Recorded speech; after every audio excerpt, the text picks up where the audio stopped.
Welcome back to the Abyss Chronicles, where the veil thins and the forgotten things whisper from the dark. Tonight we descend into a story not of monsters clawing at your door, but of the ones that sleep beneath your feet. Patient, ancient, and hungry. This is a tale of inheritance, not of gold or land, but of duty, and the dreadful price it demands. A crumbling estate, a cryptic ritual, a family legacy bound to something older than time. Turn down the lights, listen closely, and remember, some things don't want to be remembered. They want to be fed. This is the inheritance ritual. I write this not as a confession, for there is no sin in the futile resistance of powers beyond understanding, nor as a plea for sanity, for I no longer expect such a luxury, but simply as a chronicle. A record of what dwells beneath the stones of that accursed house, and what fate awaits any blood descendant of the Holloway line. It was in the early weeks of October, those gray, wind-scoured days when light seems a stranger to the sky, that I received the notice of my great-uncle's death. Aldrich Holloway, whom I had met but once in childhood, had passed in seclusion at his ancestral estate in Dromore Hill, a forgotten corner of the New England interior where even time seemed hesitant to tread. The letter came on yellowed parchment, penned in a stiff, crabbed hand, informing me that I was heir to his estate. The solicitor, a gaunt man named Kern, urged me to attend to the matter swiftly, citing conditions of a delicate nature as outlined in the testament. I thought little of it. My life in Boston was unraveling, and the prospect of land, however desolate, was a balm to my dwindling finances. I arrived at Dromore Hill beneath a sky swollen with ash-colored clouds. The estate itself loomed like a rotted tooth from the hillside, its gables and chimneys jutting from the overgrowth like skeletal remains. The house, built in a pre-revolutionary style, was a dismal husk, half swallowed by ivy and moss, the windows dim with grime, the air inside thick with a scent of mildew, oil, and something fainter, metallic and sweet. Kern met me at the door and handed over the will. He said nothing beyond the necessary formalities, but his eyes lingered oddly on mine, as though gauging my worth in some obscure currency.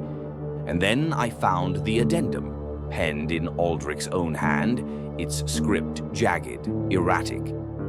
The rite must be performed nightly, without fail, at 2:13. The words are in the grimoire.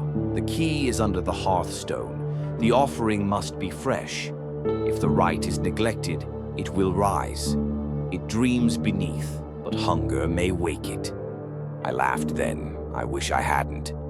The cellar door groaned as I opened it, not in protest, but almost in greeting, as if the house itself had waited long for my arrival. The stairs were steep and damp, lined with the brittle detritus of forgotten years. The light from my lantern caught on the walls, old sigils scratched into stone, geometric patterns of uncertain meaning, faded runes whose angles hurt the eyes if studied too long. I found the grate exactly where the letter described, set into the center of the cellar floor, forged of an iron so old it seemed grown from the stone itself. Beneath it, darkness yawned, a vertical tunnel plunging into unseen depths. There was no bottom. I listened once and swore I heard something breathing below. The grimoire, too, was there, tucked in a wall niche behind a loose stone. It was bound in cracked hide, the pages stiff with age and damp. The language was unfamiliar, archaic Latin twisted with something older, harsher. But the ritual was clear in form, a circle drawn in salt and ash, candles of tallow, a chant repeated thrice, and, most disturbingly, a fresh offering. The first night I used a rabbit from the woods. I bled it over the grate and whispered the chant in halting syllables. The air grew still. A tremor passed through the floorboards, faint but undeniable, as though something beneath had stirred, and then settled again.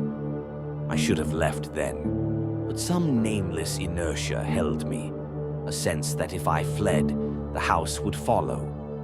On the fifth night, I dreamed of the Spire City, a place not made for men, where towers bent in impossible curves and stars hung motionless above a sea of black stone. I saw a door of bone, and behind it, a pulsing eye the size of a cathedral, ringed with flickering tendrils that groped through dimensions like a blind thing seeking light. Each day, the house grew colder, more warped.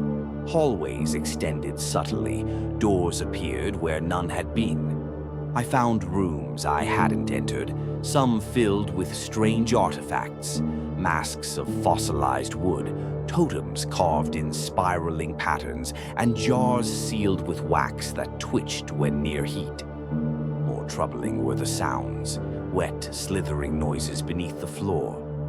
The whispers came next. They didn't come from outside, but from within the walls, within my own thoughts. They knew my name. They knew what I feared. One night, I failed to perform the ritual in time, only by minutes. The result was immediate. The floor cracked in a sharp line across the cellar. The candles guttered. A wind rose from beneath the grate, smelling of decay and seawater. I ran from the cellar and barred the door, but in my sleep I heard it. A low, gurgling voice chanting the rite for me in a tongue not meant for flesh. When I awoke, my hands were stained with blood I could not identify. I read Aldrich's final notes in a secret drawer behind the fireplace. They were barely legible, scrawled in terror. We do not seal it, we lull it. The rite is not a ward, but a cradle song. It dreams still, but it dreams of waking. The family is merely a candle before the storm. And beneath that, there is no air after me. If you read this, the chain is broken.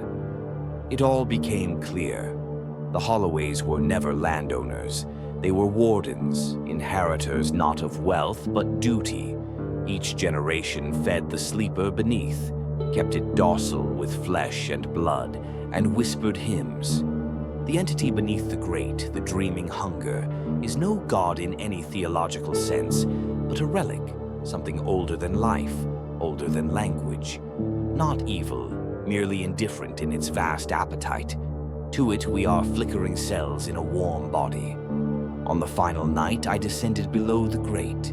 I no longer remember how I opened it, whether I broke it or it simply yielded to my presence. I climbed down into the dark, lantern in hand, descending into a chasm lined with moist, living stone. There were bones embedded in the walls, human, animal, some I could not name. At the bottom, I saw it, not in form, but in thought.